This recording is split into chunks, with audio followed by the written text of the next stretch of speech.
Hello, ladies and gentlemen, I'm Jesse McGrath, and that over there, that's Fat Wabu Shaw, and you are joining us for Backwards Star Galactica. It's a show where we watch Battlestar Galactica, but the catch is, it's chronologically in the reverse order. It's kind of wild, it's kind of goofy, and here we are doing it right now. Stop, just end this.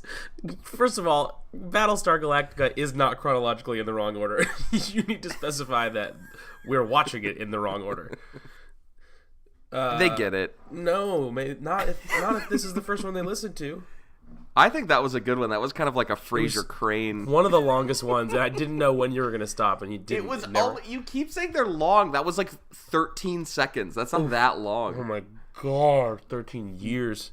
We've moaned for 13 seconds about like marijuana drugs on this program. Ain't that the truth? Welcome to the program. This episode's called The Eye of Jupiter. Yeah, it is. Riding on the Eye of Jupiter. You know? Is that a song? Don't think so. Okay. It isn't. What's the Jupiter song? Is there a Jupiter song? Yeah, it's a train. Jupiter. Train. What's the train, train, Jupiter? Oh, fuck. Drops of Jupiter, my guy. Tell me. That's the one. Yeah. Good shooting stuff. That song is a club banger. I love that song. You fucking would. I can't remember most of the lyrics. Dance upon a lot of day. Like to the Milky Way. I remember the Milky Way part. Can you take me on a shining star? Not a shining star, a shooting star. That's not a bad karaoke hit, because no one's going to know anything, and then everyone in the room's going to go, tell me! You're not wrong. You want to talk about this episode, or what?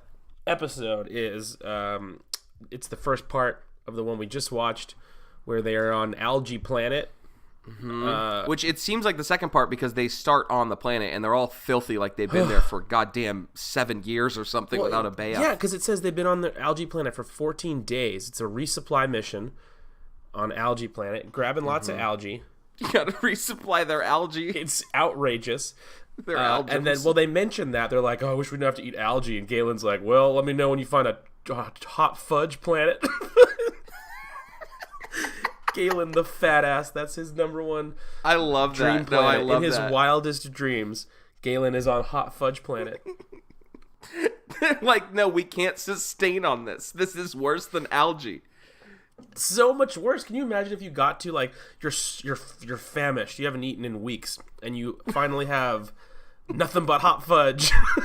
Did he say hot fudge sundae or just hot fudge? Like, is it just molten? It's just molten chocolate? Yeah, it's too hot. You can't even eat it. Caitlin, you fucking bozo. It's too hot. It's like lava. They're on hot fudge planet. But before we even get to shit and leaderboard, I just want to know, why don't they just live on Algae Planet? It seems fine. I mean, it occasionally has a temple that will explode, but other than that... You'd have to be dirty 100% of the time. That's better than living in space. The whole point of this show, I thought, is that they're looking for a home. What's so wrong with Algae Planet? It's green. Seems kind of lush. Yeah, you're not wrong. I wonder... I mean, it's kind of craggy. Like, maybe it's not super inhabitable, but I get that it would still be better than, like, a fucking spaceship. Maybe it's hot as fuck because everybody's sweating so much these 2 episodes. Everyone is sopping wet. Unbearable. They're all glistening with sweat, especially I don't Lee. Understand. Speaking of Lee, let's get into shit list and leaderboard. Hello, Lee, shit list. What's happening? I hate that. So, obviously, there's a big reveal for at least me and you that Lee and Starbuck are actively hooking up. Yeah, word. I kind of just thought they were sort of star-crossed lovers, but the fact that they're, like, doing it, and in, like, an episode or 2, Lee is, like, looks at Dee's eyes and he swears, he's like, I'm only with you because I married you because I love only. And it's like, oh, wow, you're full of shit, dude. Right. You're a big... At least Starbuck, when she's talking to Tumblr, she's like, I kind of do love him, you know? Oh, see, I feel the opposite. I feel that, like... And Lee points it out, but I feel the shit list there is Starbuck because she's like, I made a vow. Like, she says to Lee about him, I made a vow. And Lee is immediately like, we're fucking. Yeah. That's not a vow. You're breaking the vow. And she's like, we're not breaking the rules. We're just bending them. To which he should have said, no. No, that's the rule. That's wrong. It's the only rule. You're doing it. You're wrong. You're doing the Can you wrong imagine if a police officer came up on you and was like, did you murder that person? And you were just like, I didn't break the rule. I just bent it. The rule, and he'd be like, no. you're going to jail now. I only curve the rule, just like I curve the bullet that killed your partner, right? Ooh, is that what he says? And you're in Wanted. I love it. Congratulations, you've made it. Sick ref. Thanks, bro. Okay, rest of my shit list. Tub Lord. Yep. Covered in algae. No one else is covered in algae except for Tub Lord. It's all over his face and arms. Been taking a dip in that algae tub, baby. And I have a third shit list. John didn't realize what a bad actor he was, and also the way that he stands and holds his hands is fucking unbearable. So let me describe this to you. Imagine your hands are folded and like you're at a desk, right? And you're listening. Your hands are folded. Now take those hands and bring them up to your chest and just leave them there like that. But make sure that your knuckles are facing outward towards the person. It was the stupidest way to stand I've ever seen, and he did it for a whole scene. It's exactly the scene from Talladega Nights where he's like, I don't know what to do with my hands. They keep floating up to the top. It's so weird that the director wasn't like, what are you doing? Stop. I can't believe that made it into the... I really hope that it was literally... He was standing... Like, the actor was standing normally, and then Ronald D. Moore was like, that's how John would hold his hands. Everyone's like, oh, Ron, that's insane. There's no way. Try it. You know how easy. I think that they got to the editing room and they were like, oh my God, is it like that in every cut? And the editor's like, we have 40 takes of the same scene, and in all of them, he looks like a fucking stumpy crypt keeper. Yes. So you got them hands folded in post. And then just, real quick, Hoshi sighting. Yeah, big Hosh. What about your shit list and leaderboard? Shit list, I have, as previously mentioned, Starbuck for being full of shit. Yeah. I have... Oh, wait, I didn't do my leaderboard. Oh, yeah, do leaderboard. Is Galen, of course. Because he's got like a little spidey sense in this episode. He, for no reason, just gets up and walks towards this, what looks like a very normal mountain. And he says nothing to anyone, and he like it's nothing. He just walks and he's like, oh, yep. And then also obviously because of Hot Fudge Planet line. Yeah, very good. So good. Yeah, a man after my own heart. Yeah, okay. So I got shit list. I got Starbuck for previously mentioned nonsense. Lee and Tub Lord for just some fucking acting issues, as far as I'm concerned. Yeah. Oh boy. Really, really rough. The two of them in a scene where they're yelling at each other. Yikes. Just yikes. No thanks. Boy, they need some help. Help them. Jesus Christ, somebody help them. Somebody help them. I'm going to give a shit list to John for his little creepo hands. Agreed with that. Oh, John also winked at Adama before he left the room. Did you see that? In that part? Right before they turned around, John turned back and winked. I'm also going to give shit list to President and Adama again for just like stealing that baby, not stealing the baby, but just like telling them that their baby was dead, Hilo and fucking Boomer or whatever. Just being like, yeah, it's dead, and then Hilo freaks out and is like, you should know, you lost a kid too, you should know. And Adama's just like, yeah, but yours is still alive. Like, that's not super the point, dog. Like, that's not really what we're doing here. Adama it seems like maybe like a gorilla in a human being suit that was put in charge of a fleet. He's a fucking asshole. He says a lot of dick shit like it's normal shit to say. I don't even know how else to explain it. Like, he says stuff that's insane and is just like, you gotta understand, and that's it. You gotta understand, you're worthless. And then leaderboard, I gotta give it to Lucy Lawless. For being so hot, or what? Number one, she is a babe. Ooh, do you hear them sirens for the babe police, whom I've called? Ooh, babe police, better watch out, Luce. Ooh, under arrest for being a babe. And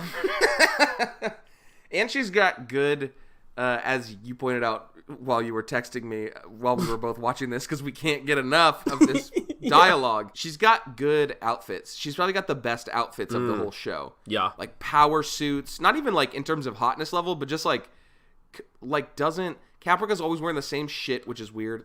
John's wardrobe makes no sense. He's either fully nude with a hat or like in these weird all black button downs. I still think the idea of him only wearing a hat is so funny. And also no hats in this episode, which proves that he did just grab a hat for his little Indiana Jones he's cosplay. He's had it forever and never had an ability to wear it. And he's like, oh my God, I finally get to wear my Indy hat. Oh, finally a reason to wear my Indy hat. I love to think that every morning he spends like 2 hours like pining over which outfit to wear. Like, oh, shit, is today the day that I break out the hat? No, no one's going to take it seriously. Shitty blue leotard again. Yeah, well-dressed. Lucy Lawless is very well-dressed. Capricorn wears the same shit every damn day. Yeah. Boomer dresses and like a Gaius street as well. urchin. Gaius is always wearing... Gaius is a human, and he's always wearing, like, this blazer with a white shirt. Like, I don't understand his outfit at all. Yeah. So, yeah, and Lucy Lawless is, like, probably the best actor on that ship. The ship is absolutely outrageous to me. It makes no fucking sense at all. They're like the weird like piano music that's always happening on it. The design is baffling. I like all those like waterfalls of code that are happening, and like people, like all the background people just standing silently at the computers, not doing anything. The bed that Gaius wakes up in is like outrageously lavish. It's like a bed from one of the brothels in Game of Thrones. It's ridiculous. Yeah. The ship doesn't make sense. It also, the interior of the ship looks like it is 100 times the size of the Battlestar. Like, it's very huge without, like, a ton in it, whereas everything in the Battlestar looks cramped and shitty. It's weird. I don't like that ship. Yeah, but what I do like is the sound of them horns. You hear that sound? I heard it. Ooh, there it is. It's the horns. How sweet it is to be heard by horns. This week's sponsor, ladies and gentlemen, is, and I realize this is a little belated when you're going to hear it, but not when we're recording it. This week we are sponsored by Spooky Season. Ooh! Oh my God, a chill just shot down my spine as you said that. Yeah, brother, things are getting a little bit spooky around everywhere. I'm spooked just thinking about it. Yeah, I do like a little spooky, creepy, crawly season. Oh. Of course. I like seeing little ghoulies and goblins running around the streets. That's always a favorite of mine. I like everyone's decorations. Just to be clear, you said you like ghoulies and goblins running around the streets. So you said a thing that isn't real. And then the thing that you said after it was a thing that is real about people's decorations. So do you think that there are ghoulies and goblins running around the streets currently? Well, when it's spooky season, you just don't know what to expect. Am I right? Well, I guess that's true. Anything could happen.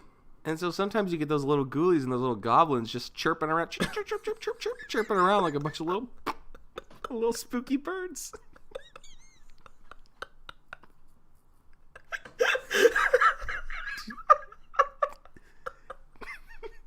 Do you know what I mean? Yeah, I do know what you mean. This is the stupidest thing I've ever heard. God damn it. Chip, chip, chip, chip. God damn it. You know, the classic ghoulie ghosties. Yes, everybody knows about the chirping little ghoulies and ghosties that roam the streets during spooky season. Yeah, oh my God, so spooky. Lots of good spooky content just happening. Mm-hmm. I was texting you about the new Sabrina. That shit is dope. Oh, yeah. I've been cutting through Ash vs. Evil Dead. Shout out to Lucy Lawless again, being pretty dope. Apparently there's like, Netflix is pretty goddamn killer with shit, and they just were like, oh, it's October, here's 40 original things that are scary or spooky in a way. And it seems like a lot of them are pretty dope. So everyone's saying this haunting Hill House, the Hill of Haunting House. Nope, the Haunting on Hill House. Jesus Christ. This is honestly 100% my problem with that show is that it is. I literally don't know what it's called. The last remaining horror title that could exist with those words. Like, it is only like you took House and Haunted and Hill, and that's it. We finally did it. We completed the circle, because I feel like there is 100,000 things that are like the house on the haunted hill and the haunted house on the hill and like the haunting of the house on the hill. What the fuck is it called? The haunting of Hill House? Which doesn't even make it doesn't even Hill make House. Haunting of Hill House. Whose house? I won't do it. Hill House.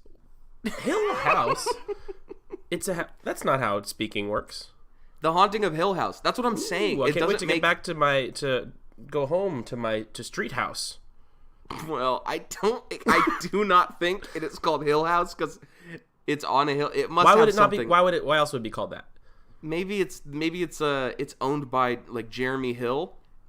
Oh, you think that's what it is? It's Jeremy Hill's. You think his roommate Grant Hill? Well, they're roommates, but they have the same last name. What's up with that? It's just a coincidence.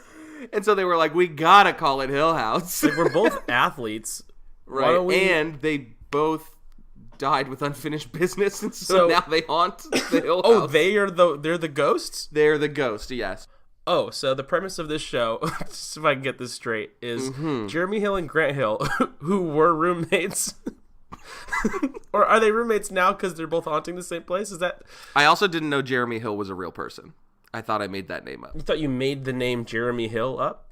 Oh, I just pulled it out of my ass. I didn't think I came up with the phrase. That's not a funny name to say at all. It's no Lucifer Gorgonzola Butts, I'll tell you that. Okay, and that's it. So that was, I love spooky season, and you're going to have to cut a bunch of that shit out. Without a doubt, so much of that sponsor, whatever you guys just heard, is probably half of what we talked about. So, sorry, y'all. God. We fucking tumbled through that. Yikes. I would rather have a day job than be a Pokemon master. Han Solo is clearly more attractive than Indiana Jones. I would take the Star Wars trilogy over the Matrix trilogy any time. The Legend of Zelda versus Super Mario. Who's better in bed, Jafar or Gaston? And would Thanos masturbate with the Infinity Gauntlet or not? Every week, Nerd Rage The Great Debates brings you the funniest comics, writers, and podcasters to settle some of geekdom's most divisive topics. Find us on Spotify or wherever you find podcasts. Wilder, do you smell that? I smell something. Wilder, is that Let me place the scent. Wilder, is that a smell you smell? Do you smell that smell? I detect something. Is that prepubescent odor? Is that cheap pizza bread?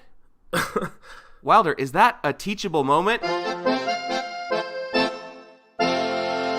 So, if this is your first time to Teachable Moments, I, a real teacher, Jesse McGrath, give Wilder a scenario that really happened to me, and he pretends to be the teacher, and we see what dumb thing he says. Mm-hmm.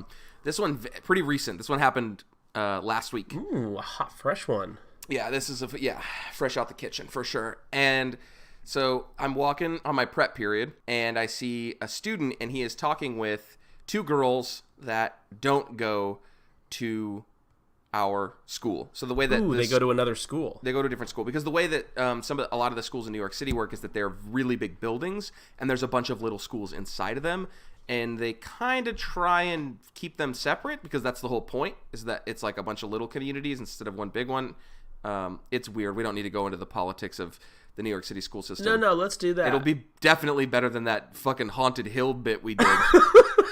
Anyway, so this kid is in the hallway, and he's kind of cheesing it up with two girls. But I also know that this kid is struggling in school, and he's a senior, and he is maybe not going to graduate. This kid, let's call him Barnum. His name is Barnum, and yes, of course. Barnum is struggling to graduate, but he also is addicted to the flesh of a woman. He wants to flirt all the time. Yeah. You see him in the hallway. You need to get him to class, but you know he's going to be reluctant. Wilder, what do you do? Well, let me start by saying I think I might mind my own damn business and let Barnum get that D wet. You know what I'm saying? Well, that's why you're not a teacher, I guess, huh? If I was forced to go interfere with a poor child's life, I would walk up and say, like, I would try to make him look cool. I'd be like, "Oh, yo, Barnum, is that your brand new hog that's parked outside?" And then he'd be like, "Yeah, it is, right?" Because he wants the girls to think he drives a sweet hog, a sick Willy. Yeah, is that what you call him? Yeah. We all got you, sick Willy. Keep going. I'm like, Barnum, come out to your sick Willy with me. Just a moment, girls. He's got to take care of his sick Willy. Hold on. Are you saying sick Willy or slick Willy? I don't know. Which one did I say first? Is it sick or is it slick? I'm gonna say sick because slick Willy sounds a little bit too much like a penis thing. Okay, I'm just gonna write this down. Sick Willy. Yeah, there you go. Okay, continue, please. So I say, come out to your sick Willy with me for a moment and to look after it. And I say, like, hold on, girls. He's got to take care of his sick Willy. We get outside, and he goes, I don't have a sick Willy. And I say, I know, but you got to get to class. So you took him further from class, just so we're clear. Right. You've removed him from the building. No, but hold on. I've equipped him with a grappling hook, which he can use to scale this building, get back in through the other side, and make it to class in time. And the girls don't even know. The girls think he ditched them to go to his sick Willy, but he doesn't even have one. Mm-hmm. Do you understand? Yeah, I see quite a few problems with this plan. Number one, you did take him out of the building. Number two, you don't have a grappling hook, and this child doesn't know. Barnum is rubbish with grappling hook. We all know that. Come on. No one's going to believe Barnum drives a sick hog. This kid's name is fucking Barnum. He rides one of those little electric skateboards that fucking goobers ride around. Oh, I hate those. All right, well, what'd you do? I took, and this is pretty great, I took the exact opposite approach. Instead of trying to help him out, I roasted him into ash and dust so that he had no self-esteem left to flirt with the girls. I in real life, love the idea of making a little kid who thinks they're being cool look stupid. Okay, great. So, I was just in my fantasy world trying to help him out. Okay, gotcha. In real life, I'd smack him with a baseball bat, right? See, now I feel like you're exaggerating in a different way now. Okay. I stopped and I asked these two girls who I don't recognize. I say, you know this, bozo? And he immediately says, come on, because he knows what's coming, because he knows that the fire is burning inside me and that he's going to be turned to ash and dust. And they said, yeah, we know him. And I said, you know he's supposed to be in class right now? And they said, yeah, we know. And he said, I'm going to be in class. And I said, has he told you that he can't read? And... Now, Barnum is a senior in high school, and as far as I understand it, he can read. However, they did not believe him. They believed me. So they pulled out some paper out of their backpack for him to prove that he could read. And then before they could do that, I said, and you want to know what's really sad? His mom ties his shoes. He can't even tie his own shoes. And they laughed. They laughed until they were literally dead, and then he went to class.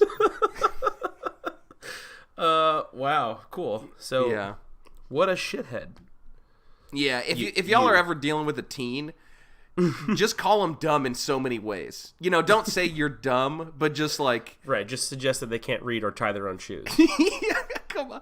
How good is... I mean, look, I don't want to pat myself on the back, but how good is it to tell a child they don't know how to tie their own shoes? Because the best case scenario for them is they go, no, watch, and they untie their shoes and then retie them. So it's teachable moments. You're such a bad person. You ever think about that? That same kid, Barnum, he was mouthing off in my class, so I walked over to him, and he kept mouthing off, and so I placed my shoe on his nice, clean Air Jordan shoe, and I raked it across the top. Raked my mucky, dirty shoes across the top of his fresh, crispy ones. It was incredible. Well, cool. I don't know how you have a job, but that's well done for you. Let's jump back into the Battlestar. Fucking what happened in this episode? It was so boring. I only took like 7 notes because this episode was boring as hell. So I'm just gonna cut through them and you can react, okay? Sure. There was a Gaius montage. What was that all about? You remember what I'm talking about? It was just like images of Gaius and posed over other like. Yeah, it was horrible. Yeah, so that was okay. So I wrote that down. John, for as shitty as he is, makes a good point. At one point he's like, I don't understand why we care. We're machines. We're gonna live forever. It doesn't matter if we get the IG. He was like, if we could find it in 2 years or we could find it in 2,000 years, it doesn't fucking matter if we get this right now. Let's just kill them. And it's like, for as dumb of a dum-dum you are, it's not a bad point. I don't get why Cylon... I guess I sort of, at this point, now that he brought that up, it's kind of like, why are Cylons ever... Why do they ever care about dying? They're just immediately reborn. What's Big D? I don't know, man. I don't remember what happens in this show anymore, dog. Oh, he's really sad. It's all gone. Oh, it's boy. all gone. All my memories are gone. They took my memories. New character. Guy who got his memories taken. Oh, they took my memories. Okay, I don't like the dumb, droopy voice you're doing, but man who had his memories taken is a good character. Yeah. Oh, man. They came in the night and they stole my dang memories. Okay, he's a little twangy. He's got like an Appalachian sort of. Oh, yeah. Oh, From the dang nabbit, Appalachia. the dang memory thief came in the night. Okay, so he is a little twang. You turned him into Yosemite Sam already.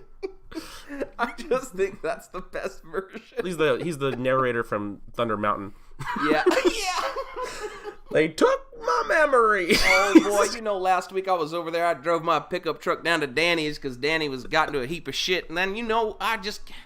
Dang it if my memories didn't get stolen again. God darn it. Can you imagine if you got on Thunder Mountain and he was like, keep your hands inside the cart. They took my dang memory.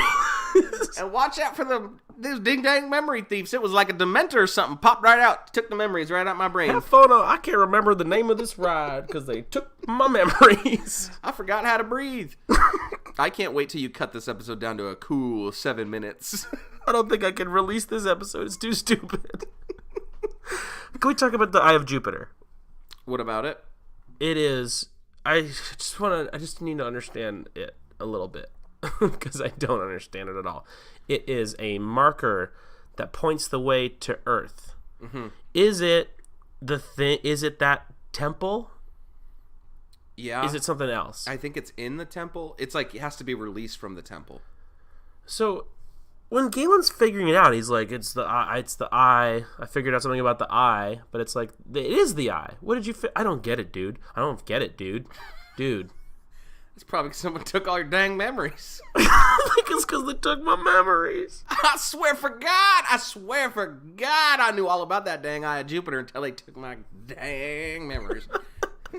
Okay, we honestly, I'm not fucking joking. We have to end this episode right now because it is bad. We made a bad one, and we've been on kind of a roll, and this one's a stinker. And so we gotta end it now before anything else bad happens in this episode we're doing right now of this podcast. Okay. Thanks for listening, everybody. It's been Backwards Star Galactica. Thank you to Adam Faye for the art. Yep. Thank you to T-Bone Jones for the theme music. Yeah. You can find us on the intranet. Twitter /BackwardsSG. Instagram, Backwards Star Galactica. Send us some words. Okay. Yeah. Write us a review on iTunes. That would be wonderful. Just do it already. Yeah. Just do it already. And I wanna reiterate the radio public thing, just because I think it's cool. So I will say that does basically nothing for us. Like Wilder buys a can of beans and eats it in the dark with that. I do. With that small amount of money. But I will say it is super cool to me that there is like a legit, we get a certain amount of money per play, like as opposed to something like Spotify where you don't actually get paid until like your music or your comedy or whatever, your podcast could be on Spotify, and until you reach like a pretty high bar of regular listeners, you don't get paid shit, and Spotify makes money off of you. Yeah, well, Spotify is garbage. Yeah. But this is like we literally, it's like we get a certain amount of money per listen. Albeit small, it is still pretty fucking cool. So do that if you can, and if you have other podcasts, that you like. I think that's it for the episode. Should we give him Mike's phone number? Let's just do it next time. Stay tuned next episode. We'll get you Mike's phone Oh, number. I promise. I swear to God, we'll get that for you. Unless it gets stolen from my dang memories. Oh, my memories. Oh. God damn.